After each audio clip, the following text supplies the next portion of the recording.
Hay un apellido en España que no debería existir. Un apellido que lleva 400 años desafiando la lógica, la geografía y la historia. En un pequeño pueblo a orillas del Guadalquivir, a pocos kilómetros de Sevilla, cientos de familias españolas se apellidan Japón. No es un error en el registro civil, no es una coincidencia. Es la prueba más silenciosa y más poderosa de que hubo un momento en la historia en que dos de los imperios más grandes del mundo estuvieron a punto de unirse. Y nadie te lo enseñó en el colegio. Nadie te contó que un guerrero samurái cruzó 2 océanos, atravesó medio mundo conocido, se arrodilló ante el rey de España, se bautizó con su nombre y juró lealtad a la corona más poderosa de Occidente. Y que todo, absolutamente todo, acabó en tragedia. Quédate porque lo que estás a punto de escuchar es tan increíble que parece inventado, pero cada palabra es historia real. La historia que España olvidó contar. Si esto ya te ha enganchado, imagínate lo que viene. Dale a me gusta ahora mismo, suscríbete a Españaverso y activa la campanita para no perderte nunca más la historia que nadie te cuenta. Vamos allá. Para entender por qué unos samuráis acabaron viviendo en Andalucía, tenemos que retroceder al año 1609 y situarnos en medio del Océano Pacífico durante una tormenta devastadora. El hombre que protagoniza el primer capítulo de esta historia no es japonés, es español. Se llama Rodrigo de Vivero y Averruza, y en ese momento es una de las personas más importantes del Imperio Español en Asia. Acaba de terminar su mandato como gobernador interino de Filipinas y navega de vuelta a Nueva España, lo que hoy conocemos como México, con 350 hombres bajo su mando y una carga valiosa en las bodegas del barco. Pero el Pacífico no entiende de rangos ni de títulos. Una tormenta brutal destroza el navío frente a las costas de Japón, frente a las costas prohibidas de Japón. Y aquí está el primer giro dramático de esta historia. Japón, en 1609, es un país cerrado, desconfiado y bajo el control absoluto de un hombre que acaba de unificar décadas de guerra civil con mano de hierro. Tokugawa Ieyasu, el shogun más poderoso que Japón había tenido en generaciones, tiene una norma clara para los extranjeros que llegan a sus costas sin permiso. La norma es simple y letal. Los matas, confiscas su carga y mandas un mensaje al mundo de que Japón no está abierto a visitas no anunciadas.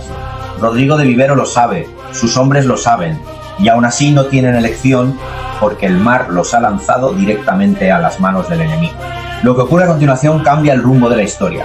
Los aldeanos japoneses de la costa de Onjuku, gente humilde, pescadores y campesinos, rescatan a los náufragos españoles. Les dan refugio, comida y calor.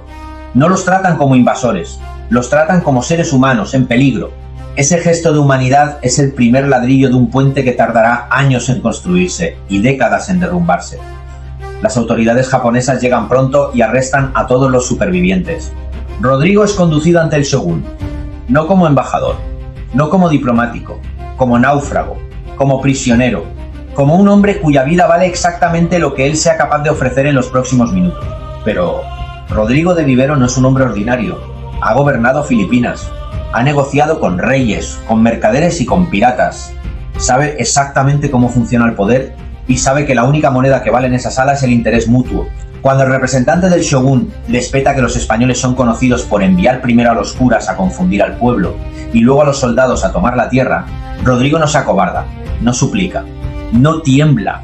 Mira fijamente al intérprete y dice algo que cambia completamente el tono de la conversación.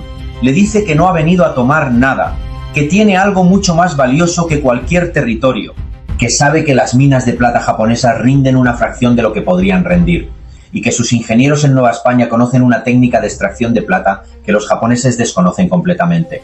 Una técnica que podría multiplicar por 10 la riqueza del shogunato.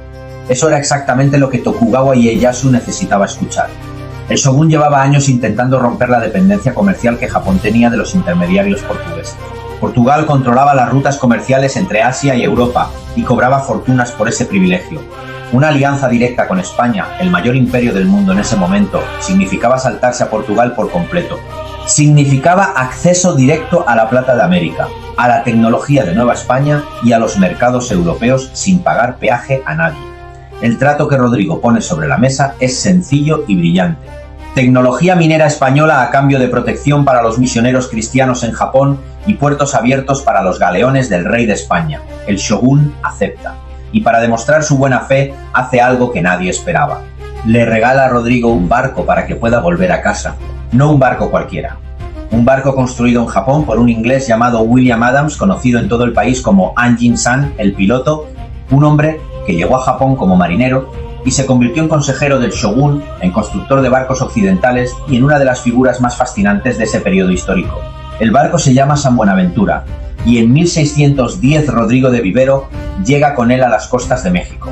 Regresa no como náufrago, sino como arquitecto de una nueva era, como el hombre que ha abierto una puerta entre dos imperios que podría cambiar el equilibrio de poder en todo el Pacífico. Pero aquí es donde la historia da su primer giro hacia el desastre, porque cuando Rodrigo llega a Acapulco y le cuenta al virrey de Nueva España lo que ha conseguido, la ambición se apodera de todos. El virrey quiere más, la corona quiere más, hay que formalizar el tratado, hay que ampliarlo, hay que enviar una embajada oficial de vuelta a Japón para cerrar el acuerdo de una vez por todas. Hasta ahí todo suena razonable. El problema es lo que viene después. El error que va a costarle a España la alianza más poderosa que jamás tuvo al alcance de la mano, para una misión tan delicada, para volver a Japón y negociar con el shogun más poderoso de Asia, necesitas al mejor diplomático disponible. Necesitas a alguien que entienda la cultura japonesa, que haya construido una relación de confianza, que sepa cuándo hablar y cuándo callarse. Necesitas a Rodrigo de Vivero, que ya conoce a Ieyasu, que ya ha demostrado ser fiable y que tiene el respeto de la corte japonesa, pero en su lugar la corona española envía a Sebastián Vizcaíno, un explorador capaz, sin duda, un navegante con experiencia, pero un diplomático nefasto. Un hombre con una arrogancia tan descomunal que en cuestión de semanas después de llegar a Japón consigue ofender a toda la corte, despreciar sus costumbres, exigir un trato que no le corresponde y hundir en el fango todos los avances que Rodrigo había conseguido a costa de su propio naufragio. La alianza queda herida de muerte. Pero la historia no termina aquí, porque mientras Vizcaíno arruina la diplomacia española en la capital, en las tierras frías del norte de Japón hay un hombre que observa todo con un solo ojo y una sonrisa calculadora. Date Masamune, el dragón tuerto, el señor feudal de Sendai, uno de los guerreros más legendarios de la historia japonesa y al mismo tiempo uno de sus pensadores más visionarios. Masamune lleva años mirando hacia Occidente con envidia y con ambición. Quiere la tecnología europea, quiere el comercio con América, quiere que su feudo del norte sea más rico y más poderoso que el propio gobierno central del shogun. Y cuando ve que la diplomacia oficial está fracasando, decide hacer algo que nadie ha hecho antes y que nadie volverá a hacer después. Decide enviar su propia embajada privada directamente al rey de España y al Papa de Roma, sin pedir permiso, sin intermediarios, por su cuenta y riesgo. Para liderar esa misión imposible, elige a un hombre llamado Hasekura Tsunenaga, un samurái de mediana carrera, leal, inteligente y con una capacidad para adaptarse a lo desconocido que va a resultar absolutamente extraordinaria. La misión que Masamune le encarga es la más difícil que puede encomendarse a un ser humano en el siglo XVII. Hasekura tiene que cruzar el Océano Pacífico, atravesar Nueva España de costa a costa, cruzar el Atlántico, llegar a España, negociar un tratado comercial con el rey Felipe III y luego hacer el mismo viaje al revés para volver a Japón con un acuerdo firmado. Hasekura no habla español, no habla latín, no es cristiano. Nunca ha salido de Japón, no sabe lo que es un océano hasta que lo tiene delante. Masamune no repara en gastos, ordena construir un galeón desde cero mezclando ingeniería japonesa y europea. Lo llaman el Date Maru, también conocido como San Juan Bautista. 500 toneladas de madera, velas y esperanza. En octubre de 1613, 180 japoneses suben a bordo y zarpan hacia lo desconocido, hacia un mundo que ninguno de ellos ha visto nunca, hacia un horizonte que para ellos no tiene nombre. Lo que Hasekura no sabe mientras navega hacia el este es que en Japón las cosas están empezando a cambiar de manera peligrosa. El shogun Tokugawa, el hijo del gran unificador, está recibiendo informes preocupantes sobre los misioneros cristianos. Le dicen que el cristianismo no es solo una religión, que es una herramienta política, que los conversos japoneses empiezan a tener lealtades divididas entre su señor y su dios, que detrás de los curas vienen los soldados, exactamente lo que sus consejeros llevan años advirtiéndole. El reloj de arena ha empezado a correr, y Hasekura no lo sabe. 3 meses después de zarpar de Japón, el Date Maru aparece en el horizonte de Acapulco. La invasión diplomática, como la llamarían los cronistas, ha comenzado. Los japoneses recorren Nueva España asombrando a todos los que los ven. Nunca nadie en esas tierras ha visto a hombres como ellos. Con sus kimonos de seda, sus katanas al cinto, sus modales precisos y su silencio calculado, Hasekura aprende, observa, se adapta con una velocidad que asombra a todos sus acompañantes españoles. Cruzan México de costa a costa y embarcan hacia España. El desembarco en Sanlúcar de Barrameda en octubre de 1614 es un espectáculo que Sevilla no olvidará en generaciones. Los sevillanos se agolpan en las calles y en los balcones para ver pasar algo que nunca han visto. Guerreros japoneses caminando por las mismas calles por las que caminaron romanos, árabes y conquistadores con sus espadas, con sus ropas, con sus caras que no se parecen a ninguna cara conocida. Hasekura es recibido como una estrella. Se aloja en el Alcázar, visita la Giralda, come con los nobles más importantes de España. Es la novedad del siglo, el exótico embajador del fin del mundo que ha venido a proponer una alianza entre el sol naciente y el imperio donde el sol nunca se pone. Pero Hasekura no ha cruzado 2 océanos para hacer turismo. Sabe que necesita demostrar algo antes de sentarse a negociar con el rey. Necesita demostrar que Japón puede ser un socio de confianza para la corona española. Y para eso toma la decisión más personal y más difícil de toda su vida. En Madrid, ante la corte más poderosa de Occidente, el samurái se arrodilla. Recibe el agua del bautismo sobre su cabeza. El rey Felipe III en persona es su padrino. Hasekura Tsunenaga deja de existir en ese momento. En su lugar nace Felipe Francisco de Hasekura, un hombre con un pie en cada mundo, un guerrero japonés con nombre de rey español. Parece que el tratado está al alcance de la mano. Parece que 4 años de viaje, de mares cruzados, de lenguas aprendidas y de sacrificios personales están a punto de dar su fruto. Y entonces llega el correo. Una carta de los jesuitas en Japón, una carta que lo destruye todo en cuestión de minutos. Los jesuitas informan al rey de que el shogun está quemando iglesias, que expulsa a los misioneros, que ejecuta a los conversos japoneses que se niegan a renunciar a su fe, que el mismo país que envía un embajador a bautizarse en Madrid está persiguiendo a los cristianos en sus propias calles. La respuesta de Felipe III es fría y definitiva. No firmaremos ningún tratado con un país que mata a nuestros hermanos en la fe. La misión ha terminado. Hasekura encaja el golpe con la misma dignidad con la que ha encajado todo lo demás. No protesta, no suplica, recoge su orgullo del suelo y emprende el camino de vuelta.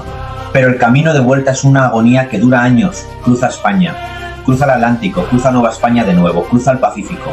Cada legua recorrida es una legua más lejos del fracaso y una legua más cerca de una patria que ya no reconocerá. Cuando Hasekura llega finalmente a Japón, en 1620 el país que encuentra es irreconocible. El shogun ha decretado el sakoku, el cierre total. Japón se encierra en sí mismo como una ostra. El comercio con Occidente queda prohibido salvo por un pequeño hueco controlado con los holandeses. El cristianismo es ilegal bajo pena de muerte. Los misioneros han sido expulsados o ejecutados.